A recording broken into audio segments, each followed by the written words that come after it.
back to my channel. If you're new here, my name is Amber and I'm the owner and creator behind Being a Bliss. And in today's video, we're going to focus on the Platinum MN1000. It is a 10 needle embroidery machine. So today we are going to learn how to thread this machine. I just recently uploaded a video on how to thread the 12 needle SWF machine, and I had some questions on the Pfaff. So today we are going to learn how to thread this machine. If you are not subscribed, please consider subscribing, give this video a thumbs up, and I hope that you enjoy this video. Okay, so here is a close-up of what the system looks like. This is a front view of the machine. It is quite beautiful. It is a 10 needle embroidery machine, and it is the Platinum MN1000 edition. It is a Pfaff, and it is the same exact as the Viking. So if you have a Viking, I believe the threading system is going to be exactly the same. I'm not sure if needles 1 through 10 are in that order or if they are reversed, but either way, it's going to be threaded the same exact way. So let's get started. Right here, you're going to see the thread rack, and you can see that I have big spools and small spools all on the same thread rack, and it does not matter what size of thread you're using or what size the cones you're using. Either one works, and this is exactly how I set mine up. I've never had an issue with them tangling up. I have heard some people have issues with it being tangled, so they take off this little plastic piece right here and just lay it on the sponge. You are able to do that. It just comes right off. But again, you can use whatever size cones you desire. So starting with needle number 1, I'm going to remove the thread, and then from there I'm going to show you exactly how I thread this machine. It is super simple, and every single needle number is threaded the same exact way. So my machine came with this wire tool, and this is to give you some guidance while you're threading through these tubes. These tubes are very spring-like, so you'll have a difficult time trying to get the thread down unless you use a tool similar to this. If you do not have one of these tools, you can simply just use a necklace making wire or a bracelet making wire. Any kind of wire, wreath wire, anything like that will work. You just have to get something as thin as this that will fit through the tube and just put a little loop on the end so you can grab your thread. Starting with this tool, I'm going to take off my tube and I'm going to stick this through the bottom of the tube all the way to the top, pulling my thread through. And I'm going to show you that up close. Let me just start by saying, if you already have thread on your machine, one way to thread it is to simply cut off your thread, leaving a little bit of hang, and then tie your new thread to the existing thread and pull it through. The other option is to actually start completely over by pulling out the thread, leaving no thread behind. And then what you're going to do is simply grab your new thread color choice, which I'm going to use the same one that I had because I want that on there. And you are then going to place it through this back hole right here. Each of them has their own separate hole, 1 through 10. So the first step is to put it through this hole right here. So let's go ahead and do that.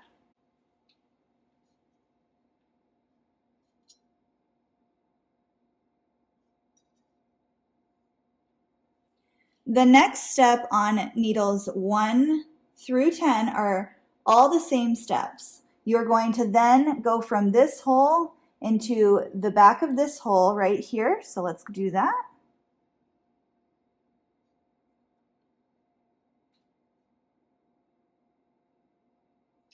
And then your next step is to simply lift up this spring right here. There's a little disc and there's a spring, and you're just going to lift this up and you're going to put your thread in between the disc, leaving it inside of here.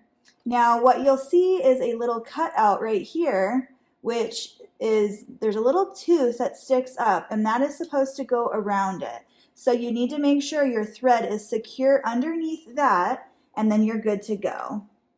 you'll be able to see your thread in between these discs right here. And once you see that and it's threaded properly, you're ready to move on to the next step. Now, once you get your thread behind this hole, through this hole and underneath these two discs, you're then going to remove your tube just by simply clicking up. You can also remove it from here if you want, or you can try to stick your wire up through there. I am just going to remove it so I can show you guys how to do it. So you're basically going to just pull your wire through the tube, and if it comes out like that, just simply pull it back through, making sure it's nice and even.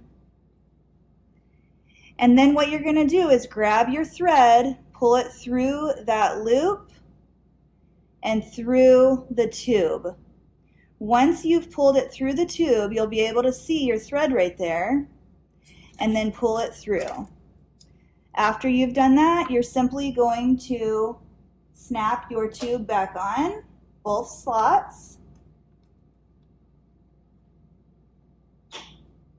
and you're ready to move on to the next step. Your next step is then going to put your thread, everything is going through the right side. All of these are exactly the same. There will be a small flat piece that you're going to stick your thread underneath, and you're going to hear a clicking sound. And then you'll be able to see there will be directions on each one of these thread numbers, and you'll be able to see it go around. You'll be able to see it, there's little arrows, and it's very, very simple and self-explanatory. So you're just going to follow those directions, and you're going to wrap your thread around, going in between the disc right here. You'll see a little sponge-like looking thing. You're going to go around. I wrap mine around 1.5 times, and then you go around, back down. You're just going to follow these arrows through the little disc down here, and then you're ready to go on to the next step. So when you get to this step, this is kind of similar to a flatbed or any standard sewing machine. It's very simple. You just do the up and down motion following the directions, except for on this machine, there really is no directions, so that is why I have this video. So once you get through the top part up here, you're then just going to bring your thread down on the right side of this bar, and then you're going to bring it up through the top of that, and then you're going to put your thread through the hole, which is on each one of these thread numbers. So you're going to put your thread through the hole, and then you're going to go back down, and you'll see that there are holes behind this bar right here for each needle number. So you're going to stick this thread through needle number 1. There's a hole right here behind this bar. You're going to stick it through there. And I pull my thread just slightly once I get it through that hole. Okay. Now once you get it through this hole, you'll see that on each needle there will be a little hook-like thing underneath the needle plate. You're going to put your thread back behind that bar. It looks like a little hook, so as long as your thread is behind that hook, you are just fine to move on. I use this little tool. This is what I use to thread my needle, and you basically just pull your thread through the back, and then grab the little hook, pulling your thread through. And then you want to always put your thread back down the hole right here. There's an opening by the needle. And as long as that is through there, you just pull it up around the lever, clip off your thread, and you are ready to stitch out your project by threading your new color choice. I hope this video helped you guys, and if you have any questions, please reach out to me. Always, always, always. Well, that's it, guys. It is as simple as that. This machine is so easy to thread. I hope that answered all of your guys' threading questions, but if you have any more, please don't hesitate to reach out to me, beingabliss@yahoo.com. Feel free to email me whenever, and I will get back to you as soon as possible, and I will answer as many questions to the best of my ability. But I hope that you guys enjoyed this, and until the next video, bye everyone!